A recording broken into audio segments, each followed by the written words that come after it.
rupanya saya tertinggal karena saya tidak tahu juga. Anggota DPRD Sumut Megawati Zebrua yang cekcok dengan pramugari sempat diturunkan dari pesawat.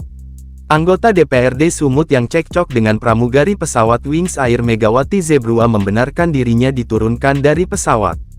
Hal itu karena pihak petugas keamanan bandara meminta penjelasan Mega karena ribut dengan pramugari tersebut. Dikatakan Mega, awalnya ia meminta penjelasan dilakukan di dalam pesawat saja.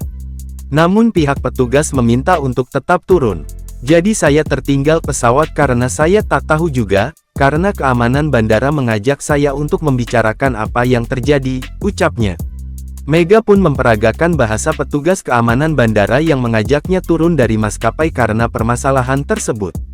Jadi pada saat itu saya mintakan ngapain pas sudah selesai, apa yang harus dibicarakan. Petugas itu bilang, enggak Bu, begini kita harus turun dari pesawat untuk membicarakan keributan dirinya dengan pramugari, ucapnya. Kemudian Mega menjelaskan di dalam pesawat tersebut masih banyak kursi kosong, jika ingin membicarakan masalah tersebut.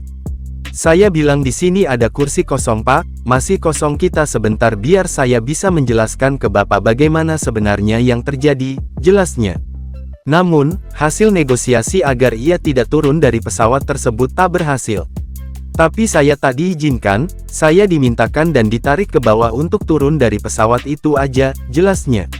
Mega tak menjelaskan secara gamblang apakah atas kejadian ini ia dirugikan karena batal berangkat di hari itu.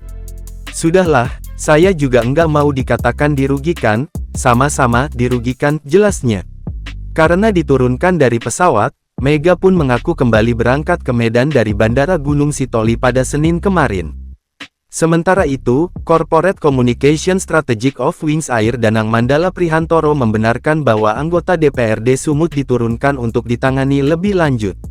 Tindakan ini segera dilaporkan kepada Pilot in Command PIC, dan selanjutnya kepada petugas RAM Tim Operasional Darat yang menangani kesiapan pesawat dan keselamatan penumpang di bandar udara, jelasnya.